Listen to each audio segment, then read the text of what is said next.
जय हिंद to all the citizens of India. अभी कुछ दिनों पहले ही भारत और पाकिस्तान के बीच के जो युद्ध है उसी की चर्चाओं के बाद, जिस दौरान हर देशवासी जो है भारतीय सेना को सल्यूट कर रहा था और भारतीय सेना की बहादुरी के चर्चे कर रहा था, तो अभी जैसे सीज फायर हो गया, तो सीज फायर के बाद मैं आप सबके सामने एक वीडियो आपको दिखाना चाहता हूं कि देखिए कि एक फौजी के साथ एक जो देश की रक्षा के लिए, हमारे लिए रात दिन बॉर्डरों पे खड़ा है, उसके साथ एक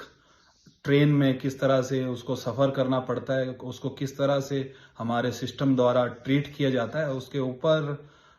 एक वीडियो सामने आ रहा है जो मैं समझता हूं कि पब्लिक को दिखाना बहुत ज़रूरी है। और इसी बीच मैं कुछ और बातें भी आप सबके सामने रखूंगा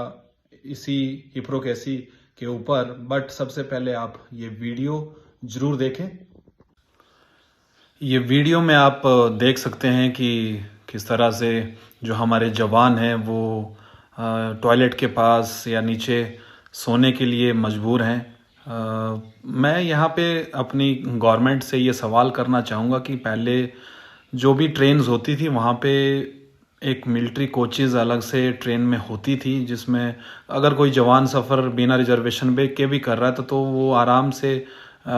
से वो यात्रा अपनी कर सकता था। बट मैं ये अभी देखता हूँ इस तरह की वीडियोस, तो ये मैं गवर्नमेंट से ये पूछता हूँ कि ये किस तरह की हिप्रोक्रेसी है जहाँ पे आपका जो जवान है उसको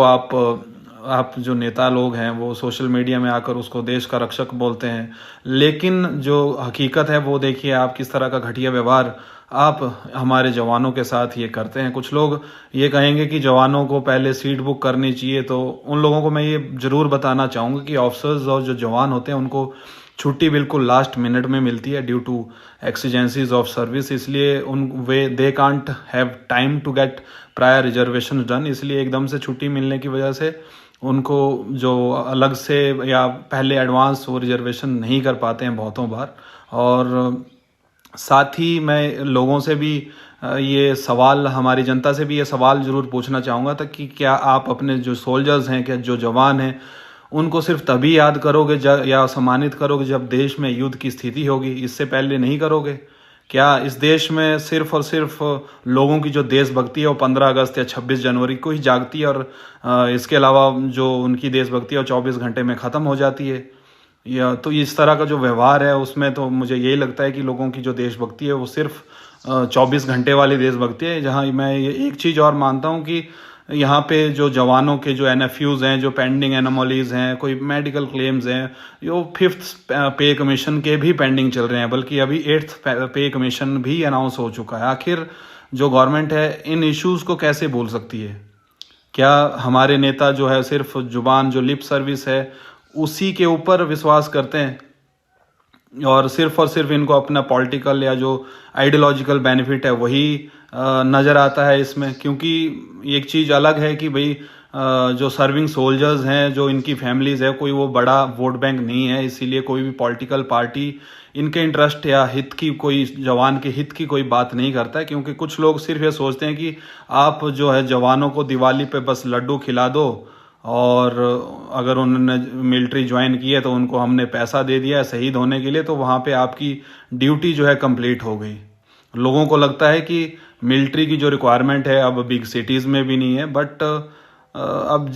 इस तरह की अगर आप अपने जवानों को इस तरह से ट्रीट करोगे तो फिर कौन आने वाले वक्त में अपने देश के लिए शहादत देने के लिए सोचेगा? ये ज़रूर सरकारों को और लोगों को, ये जनता को ज़रूर सोचना चाहिए। जिस तरह से अगर चाइना की मिलिट्री है वो लोग बिल्कुल सेपरेट उनका टिकटिंग सिस्टम है और वो अलग से अपने मिलिट्री पर्सनल्स के लिए वहाँ पे ट्रेनें वगैरह चलाते हैं, ट्रेन अलग से एकोमोडेट करते हैं। अगर चाइना ये कर सकता है तो इंडिया में आखिर ये सब क्यों नहीं किया जा सकता? क्यों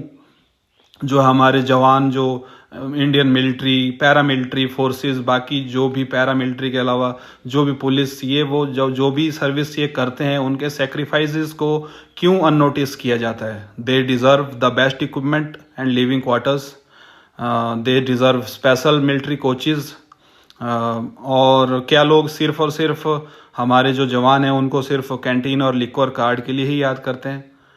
तो ये बहुत सारी ऐसी बातें हैं जिसके बारे में मैं समझता हूँ कि पब्लिक को भी समझना चाहिए। हमारी रेलवेज और गवर्नमेंट इस तरफ ध्यान दे और हमारे सैनिकों को जो है एक सम्मानजनक यात्रा की व्यवस्था हर हाल में करे। बस इसी बात के साथ मैं अपनी बात फिनिश करता हूँ। जय हिंद, जय भारत।